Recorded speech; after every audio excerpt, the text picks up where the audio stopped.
আজি নৱজ্যোতি জাতীয় বিদ্যালয়ৰ দশম শ্ৰেণীৰ ছাত্ৰ ছাত্ৰীসকলৰ বিদায় সভা। দশম শ্ৰেণীৰ ছাত্ৰ ছাত্ৰীসকলে আমাৰ মাজত বিগত 12 বছৰ অধ্যয়ন কৰিছিল। গতিকে আমাৰ মাজৰ পৰা তেওঁলোকে আজি বিদায় লৈ তেওঁলোকে HSLC এক্সামিনেশ্যনত অৱতীৰ্ণ হ'ব। গতিকে তেওঁলোকৰ শিক্ষা আমাৰ দশম শ্ৰেণীলৈকে, তেওঁলোকে আমাৰ মাজৰ পৰা আজি হয়তো খুচি যাব।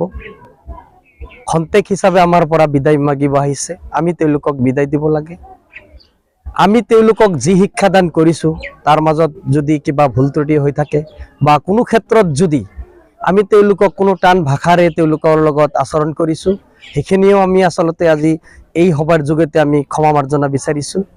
আৰু তেওঁলোকেও যদি আমাৰ লগত কোনোবা দিন হয়তো খাৰাপ আচৰণ বা ভাষাৰ ক্ষেত্ৰত বেয়া কৰিছিল, আমি সেইখিনি আজিৰ মনৰ পৰা নাইকিয়া কৰি দিছোঁ এই বিদায় সভাৰ জৰিয়তে।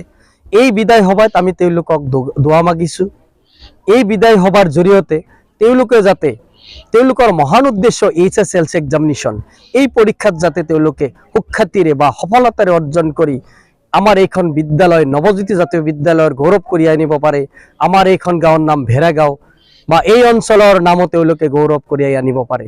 গতিকে সেই উদ্দেশ্যৰে আজিৰ আমি এই বিদায় সভাৰ অনুষ্ঠানটোৰ আয়োজন কৰিছিলোঁ। আমাৰ এই বিদায় সভাত এই অঞ্চলৰ জ্ঞানী গুণী ব্যক্তিসকল, শিক্ষাগুৰুসকল আমাৰ মাজত উপস্থিত আছিল। তাৰ ভিতৰত প্ৰধানকৈ ভেড়াগাঁও ইমি মাদ্ৰাছাৰ প্ৰধান শিক্ষক মানিকেলি ডাঙৰীয়াৰ সভাপতিত্বত আজিৰ এই সভাখন অনুষ্ঠিত হৈছিল।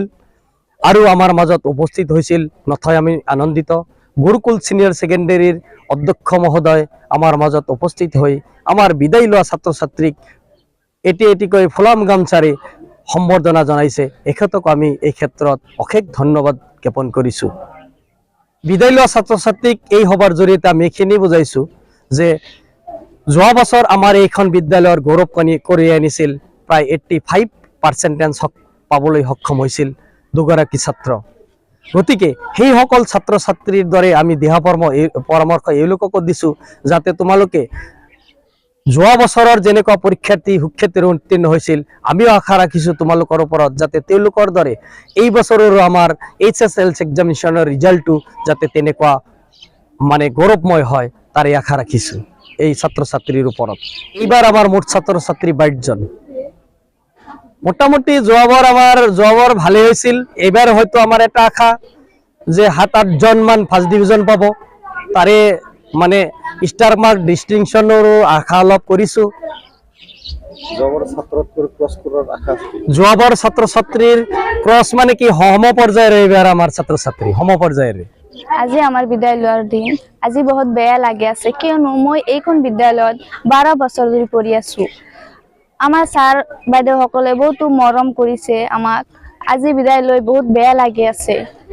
তেওঁলোকে আমাক বহুতো নজনা কথা শিকাইছে, তেওঁলোকে বহুতো আমাক ভাল পৰামৰ্শ দিছে, যিটো আমি জীৱনত কেতিয়াও ভুলি নাযাওঁ। আৰু আমি HSLC এক্সামিনেশ্যন দিবলৈ ওলাইছোঁ। তেওঁলোকে আমাক যাতে আশীৰ্বাদ কৰে যে আমি এইটো এক্সামত যাতে ভাল ফলাফল লৈ উত্তীৰ্ণ হ'ব পাৰোঁ। আৰু তেওঁলোকৰ ওচৰত যদি কেতিয়াবা কিবা টানকৈ কৈছোঁ বা বেয়াকৈ কৈছোঁ, তেনেহ'লে মোক ক্ষমা কৰি দিয়ে যেন এইখিনি কৈছোঁ। বহুত বেয়া লাগি আছে, কিয়নো মই কৈছোঁ মই এইখন স্কুলত 12 বছৰ ধৰি পঢ়ি আছোঁ। আজিৰ এই